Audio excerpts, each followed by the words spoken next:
Comprendre un petit peu par quoi, se termine une évaluation SOC 2 par 2 types de rapports.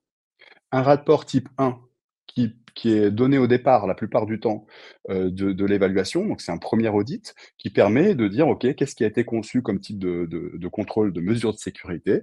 et permet déjà de donner un premier aperçu de ce qui est fait en termes de conformité.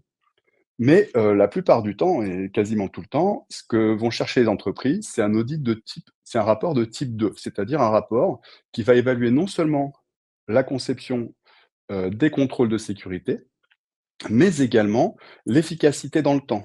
C'est-à-dire, en gros, vous avez cette notion de maintien, à la fois de maintien et à la fois d'objectifs de sécurité à atteindre dans le temps. Donc la première année, on va parler des délais tout à l'heure, hein, dans le détail. La première année, ça va être effectivement, il y aura 2 types de rapports, type 1, type 2 et puis après vous allez continuer avec des rapports type 2 si vous devez maintenir et c'est la plupart du temps, c'est le cas, ce type d'évaluation pour m d démontrer qu'effectivement les contrôles sont bien maintenus et sont bien efficaces. Donc c'est vrai que si vous êtes déjà dans une logique ISO 27001 et si vous connaissez, les principes de l'ISO 27001, vous allez vous dire: «OK, mais en fait, je l'ai déjà mon moteur, je l'ai déjà ma machine pour injecter SOC 2».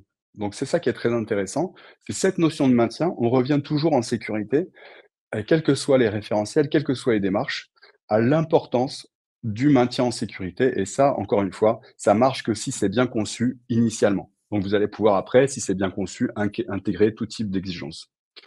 Encore une fois, je reprends cette image du véhicule qui va vous transporter en matière de cybersécurité, qui va vous permettre d'aller vite dans certains cas et effectivement l'intégration du fuel qui sont les réglementations, les contrats et qui dit contrat dit, chiffre d'affaires, dit croissance pour l'entreprise et ça, c'est un des éléments qui est très important en SOC 2 et dans les différents référentiels.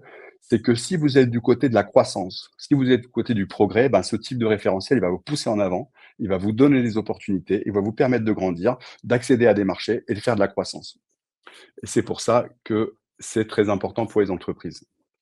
Parce que sinon, on est dans quoi? On est dans une sécurité, en fait, qui est pas visible. Donc qui est pas, il faut que vous fassiez des audits en permanence pour vos fournisseurs. C'est pas viable, en fait.